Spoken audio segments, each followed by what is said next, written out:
Now that I'm using this camera, it makes me wonder, why would you even consider the X100?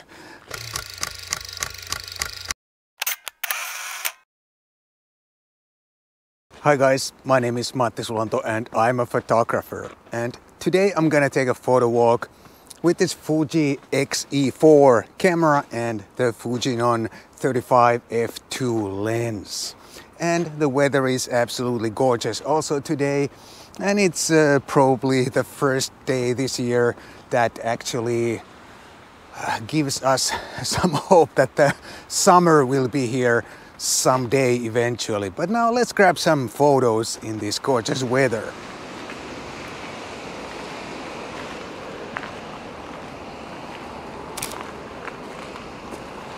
This camera and lens, they are not mine, they are on loan from Helsinki Finland, and I'd like to say very big thanks to them for letting me borrow this camera and lens so I can make this video for you guys.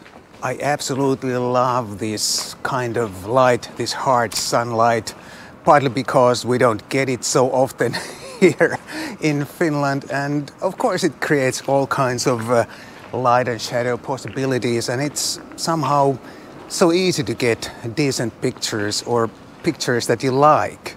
I think it's quite obvious that on one single photo walk you can never capture like dozens of masterpieces, but I think if you're most of the time happy with your pictures, I think that's what counts. This kind of weather, it makes me happy because it's sunny, and I can usually capture some pictures that I'm really happy with, even though they are not real masterpieces necessarily. This Fuji 35 f2 is a really nice lens, but the angle of view is a little bit narrow to my liking for a photo walk lens. This equals to what, something like 54 millimeter full frame lens, and usually a 50 equivalent is my upper limit for a photo walk lens. But hey, it's still a nice lens, and that's what I have today, so that's what I have to deal with. I absolutely love the design and control layout of this camera. It's so simple and clean, no unnecessary buttons or dials, or I think the front dial is a little bit unnecessary, but I guess if you have a lens without the aperture ring, then the front dial is also necessary. But even though this is not crowded with buttons and dials, I still noticed that I somehow managed to press some buttons that I unintentionally, because I have gloves, and I also managed to turn dial in some positive exposure compensation unintentionally. Now that I shoot with this camera, it makes me wonder, why would you buy the X100 at all? I mean, I get the kind of rangefinder appeal of the X100, and I love the idea of a fixed prime camera like the X100 or other similar cameras like the Leica Q or whatever. But still, I mean, this camera body is well under 1,000 dollars, and I like the design much better than the X100. It's so much cleaner. You lose the optical viewfinder, of course, but at least to me it's not that practical after all. And I have owned a couple of X100 cameras in the past, and I never used the optical viewfinder because the electronic viewfinder is so much better. And if you pair this with one of the Fuji's excellent pancake lenses like the 18 f2 or the brand new 27 f2.8, you'll get a very similar sized combo as the X100, and you still have the option of choosing some other lenses too if necessary. So please do leave a comment down below and what you think about this. I mean, yeah.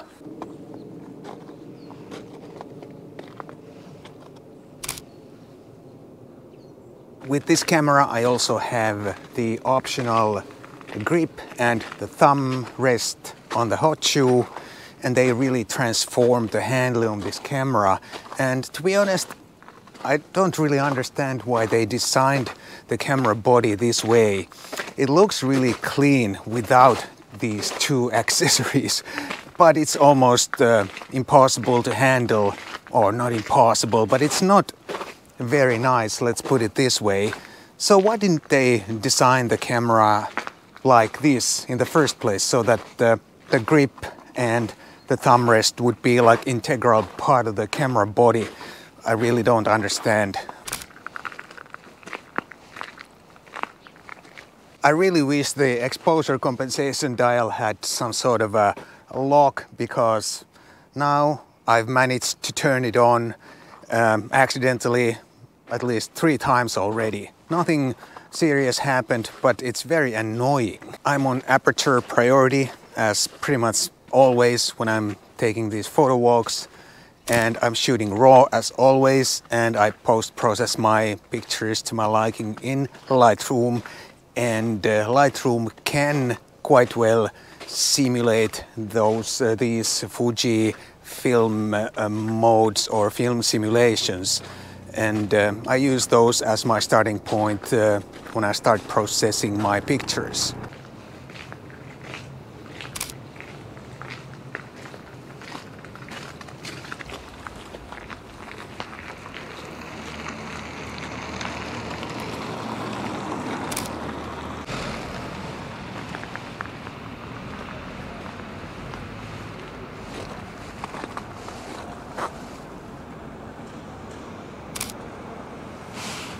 Usually when I'm shooting, I try to get my framings right in camera, but sometimes, of course, I miss maybe some little thing in the corner or something, and then I have to adjust the crop in post, but usually I try to get it right as I can in camera. The weather today is really good for satisfying pictures. Not necessarily masterpieces, but very satisfying indeed. And I'm really happy with the photos that I've captured so far today.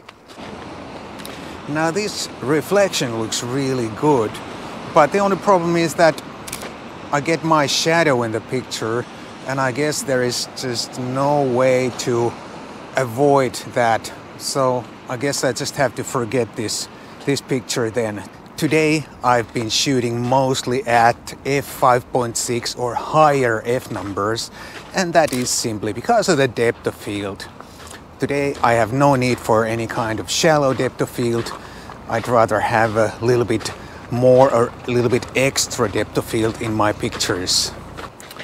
Hey, look at that. Is that a piano? I mean, it's too bad the light is so bad. That would make a really nice picture if the light was somehow, the sunlight would somehow hit the piano.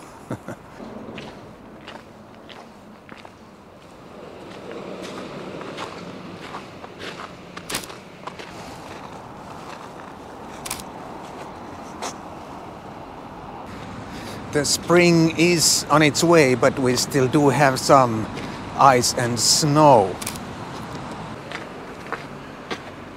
It's really hard to resist these bright yellow or bright colors against the deep blue sky.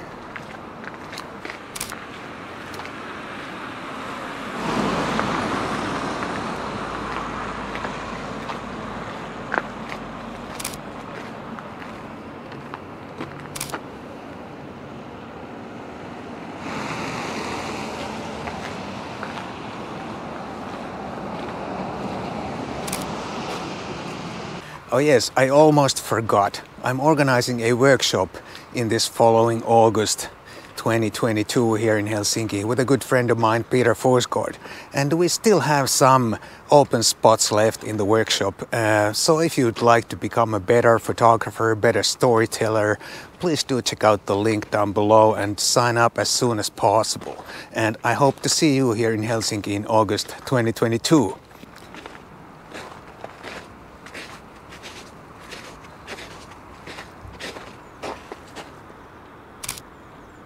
I think this Fuji, based on this Photowalk, is a really super nice camera, and I think it's a pretty good value for money too. And the only real downside during this photo walk has been the exposure compensation dial. It should definitely have some sort of a lock or much firmer clicks, because it's way too easy to accidentally dial in some exposure compensation, and that is really annoying. But other than that, I think it's a really neat little camera.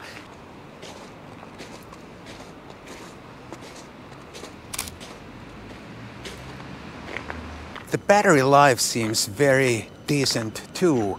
It was not fully charged when I left home, and I even took a spare battery with me.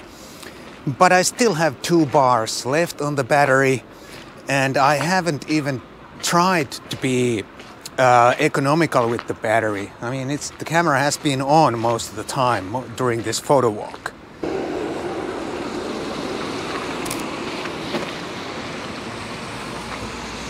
The weather today has been gorgeous, and I've had a really nice camera with me, and the whole photo walk has been really super enjoyable. Thanks guys for joining in, and I'll see you again in the next video.